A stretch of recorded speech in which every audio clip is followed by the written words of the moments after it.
Okay, so the two questions that hopefully you've answered that you're going to use the mark scheme as a guide for are the two on the screen above about the problems associated with alpha and beta bias, and then discussing gender bias in psychological research and referring to examples. And that's a nice 16 mark essay question there as well. First thing to note about these is previously on the specification, in previous years, you've embedded gender and cultural bias knowledge. So you wouldn't be taught about cultural bias separately and gender bias separately like you are this year.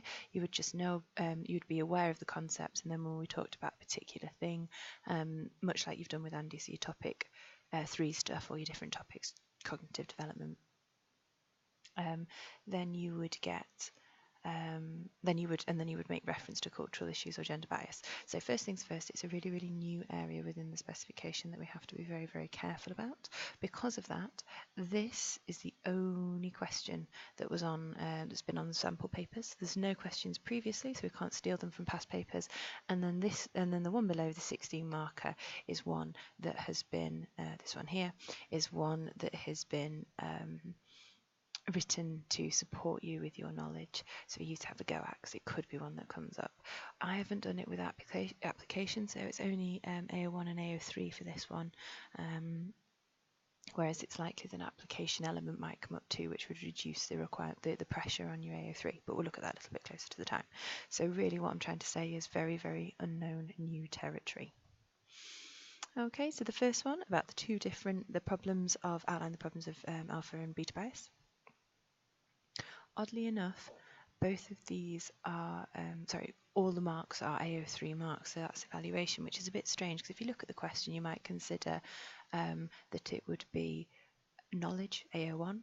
The way I would approach it is I would think, but just by defining what alpha bias is, so essentially the question is, why is something being described as alpha bias a problem? So the way you would want to, or beta bias, and the way you'd want to approach it is 2 marks for one, 2 marks for the other term, and it talks about brief, clear and coherent outline. So they're acknowledging that only for 2 marks, it's brief, there's not much that you can do. The key things are to be clear and coherent, so no waffle, very focused. Okay. And then you only get 1 mark if the problem is only partially outlined or merely stated. So what that means is you only get 1 mark for kind of stating what the key term is or explaining it. So, and exactly as it says at the bottom, you've got the 2 bullet points, 1 mark for explaining the term and 1 mark for explaining why it is a problem. So you would talk about alpha bias being an exaggeration of gender differences, and then explain why that's a problem more generally alongside exaggeration of gender differences. One gender's behaviour is considered abnormal while the other person's isn't, or it doesn't allow for kind of individual differences or differences within gender. So the idea that, of course, just because two people are females or identify as females, that they will have very similar behaviours, and then of course it lacks validity. It reduces our ability to apply our knowledge to all genders. And then the same for beta bias as well, so explaining what beta bias is, minimising gender differences, and then again explaining what the problem is there.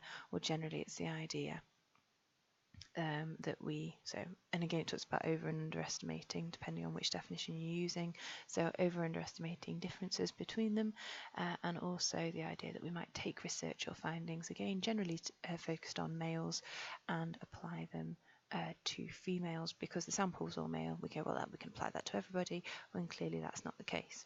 Put a little note at the bottom, examples aren't essential, but can illustrate point. Make sure you remain focused. So you can refer to examples of different pieces of research, but bearing in mind it's brief for 2 marks and keeping coherent and clear, you must be very careful with the way that you do that. So break it down, check your 4 marks. Have you explain what beta bias is? Have you explained what alpha bias is? Have you told me why alpha bias is a problem? Have you told me why beta bias is a problem? That would be your 4 marks. Next one is your lovely 16 marker. So that's 6 marks for AO1 and 10 marks for AO3. My advice in the 6 marks, the aim would be to cover all of the key terms, and of course because it talks about it, you must refer to examples of alpha and beta bias in your answer. So already it's kind of guiding you to saying define all of these key terms and then refer to examples in each one. So if I were you, I'd make a brief reference to the general concept of gender bias, particularly then you can refer to androcentrism, if something is androcentric. and you can use examples of androcentric research with key male samples only, or the idea that mostly it was delivered by or focused on male psychologists initially. So although it was quite a revolutionary science, quite a new one, so therefore we're probably quicker to take on female students.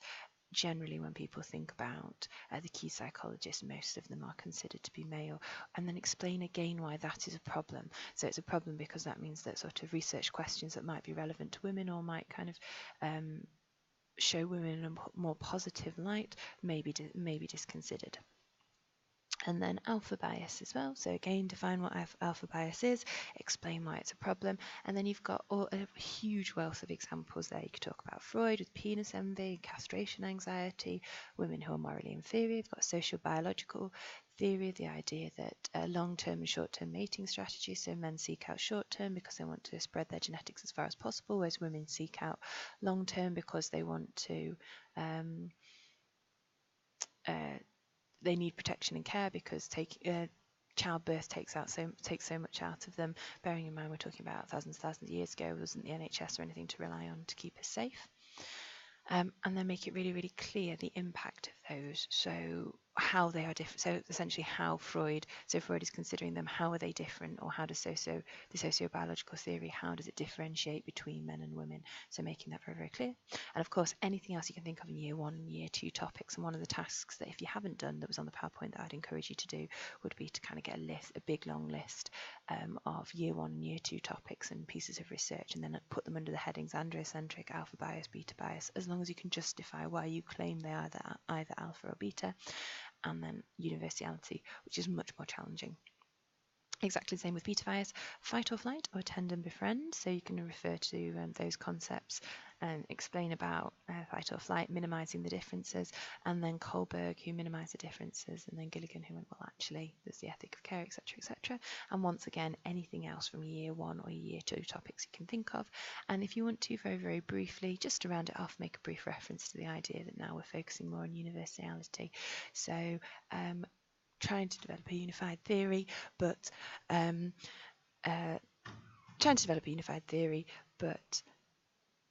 sorry, someone just came in, so it's thrown me. But acknowledging there are individual differences there as well. There we go, sorted. Right, and then your AO3, you've got your 10 marks, or so I'd aim for 3 or 4 P, or P with however on the end, so P points at the end.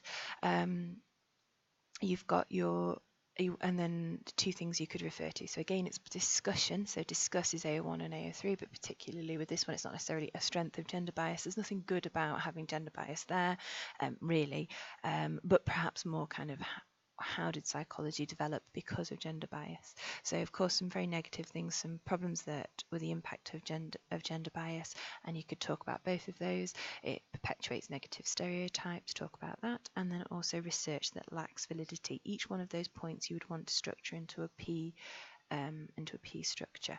So kind of making a point, giving some examples, and then explaining why there would be a problem. Why is it a problem that negative stereotypes still are perpetuated and still exist? And then research, why is it a problem that it lacks validity? Well, of course, it lacks accuracy. We could be talking about things that we didn't really, we could be being led in the wrong focus. We'd be developing theories that are incorrect or invalid, and so on. And then again, probably picking 2 from the bullet points of ways of reducing gender bias. So a strength of acknowledging that gender bias exists is that we're moving forward to remove it. So you could talk about feminist psychology, what's the benefit of that, promoting valid research, so the fact that not only does it remove then gender bias, but also it makes it more valid and stronger research in general, reflexivity. We acknowledge that we experience bias and we respond to that by trying to reduce it or kind of using it to our advantage. And then also the fact that if we acknowledge this gender bias, then we need to go back to those old assumptions that perhaps were the really key kind of ground ones. If we think about paradigms and paradigm shifts, you could almost consider that might be something that happens. So, and then underneath the key things that I've said, use the P structure and make sure you do that. Your point, example, explain.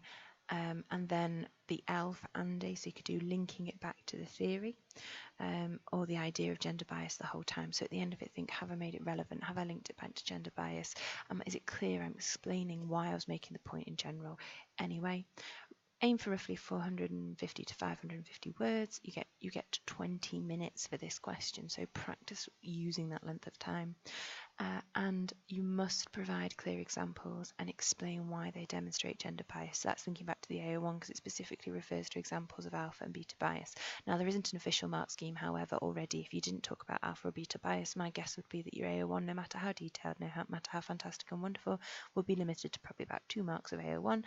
So if you lost your 4 marks already, and then it would severely impact your AO3 as well. So just make sure you read and you really carefully consider the questions. Okay.